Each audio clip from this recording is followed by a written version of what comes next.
Hi everyone, I'm Wendy. Welcome back to Show Me Mo Vegan. Today I'm making a recipe out of Dr. Esselstyn's Prevent and Reverse Heart Disease book. Now this is the regular book, not the cookbook, but they do have some great recipes in here. The one that I'm making is their Eggplant Tomato Melt, which is on page 178. Jane and Ann actually just recently made this on their own YouTube channel, and I'll link that below so that you can check it out. I saw their video recently and I just happened to have the ingredients needed, so I thought I would try it out. And I also wanted to talk a little bit about using local produce. I'm part of a CSA, which stands for Community Supported Agriculture. So I pay a farmer up front, and then throughout the whole season, they provide produce for me each week. But whether you're part of a CSA or you just like to go to your local farmer's market, sometimes you get lots of vegetables and you just don't know what to do with them or how to combine them.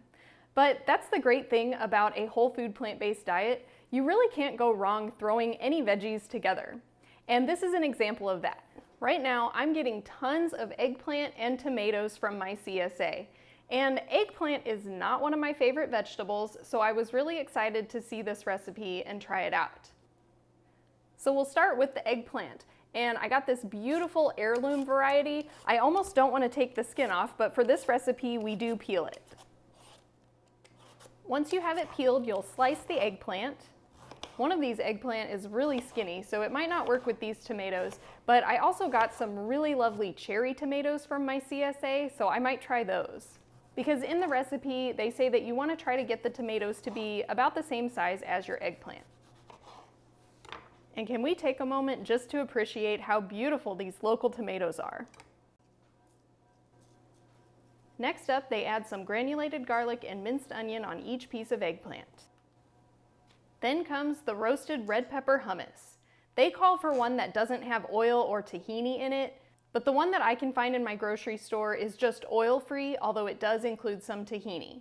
I'm not worried about the little bit of tahini, but the reason they leave it out is because Dr. Esselstyn's program is for reversing heart disease. So his severely ill heart disease patients, he recommends that they avoid all added fats as much as possible.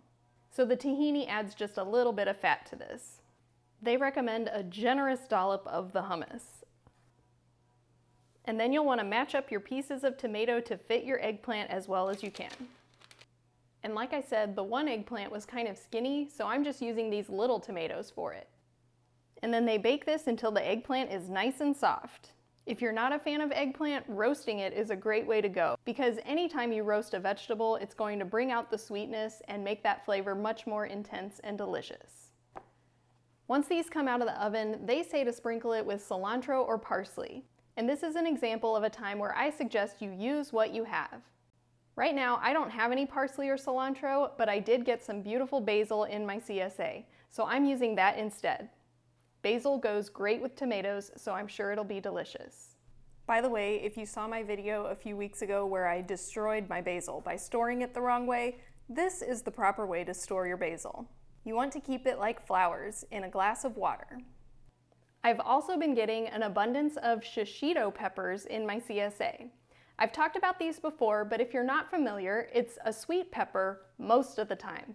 About 1 out of 10 of these are spicy.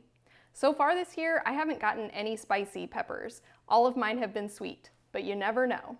In a previous video, I showed a couple ways to prepare these, including pickling them and searing them in a pan, but I'm still getting so many. So today, I'm just going to eat them raw. Since I already have the hummus from our other recipe, these are perfect for dipping. You can just take the pepper, dip it right in your hummus, and it's perfect for snacking.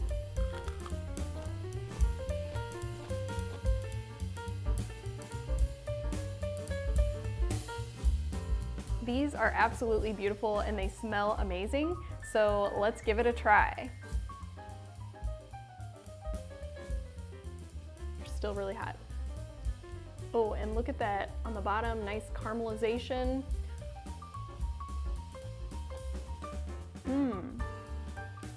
Oh, wow. That is so good. And like I said, I don't even like eggplant, but the way that it bakes, it gets really nice and soft. And somehow with the hummus, it really has kind of a cheesy flavor, I think. So it reminds me of like an eggplant parmesan. I definitely recommend checking this recipe out. Like I said, I will link Ann and Jane's video down below if you want to check their original video out. And of course, you can pick up Dr. Esselstyn's Prevent and Reverse Heart Disease Cookbook to get this recipe as well. I hope you enjoyed seeing me try out Jane and Ann's recipe. Let me know what you thought in the comments. Hit the like and subscribe, and I'll see you in the next one.